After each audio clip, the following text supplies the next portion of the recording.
তো চলো আমরা এসে গেছি হচ্ছে দক্ষিণেশ্বরের মন্দিরে।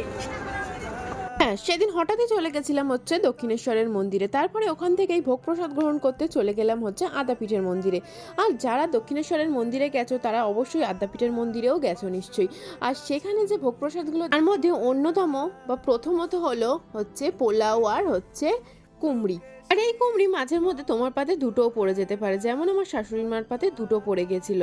এই কুমড়ি আর পোলাও তুমি নেক্সট টাইম চাইলে আর পাবে না, কিন্তু অন্য ভোগ কিন্তু বারবার পাবে তুমি। বেগুনি না, কুমড়ো কুমড়ো কুমড়ো কি বলে, কুমড়ো ভাজি হয়তো, কুমড়ো।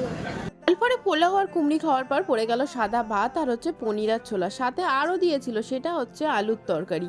আর তারপরেই চলে এলো হচ্ছে গরম গরম খিচুড়ি আর লাবড়া। এই লাবড়াটার মধ্যেও কিন্তু অনেক শাক ছিল, যেটা খেতে ভীষণই ভালো লাগছিল। আর তারপরে লাস্ট পাতে পড়ে গেল হচ্ছে পায়েস আর চাটনি, যেটা খেয়ে সেদিনকের খাওয়াটা আমি শেষ করলাম।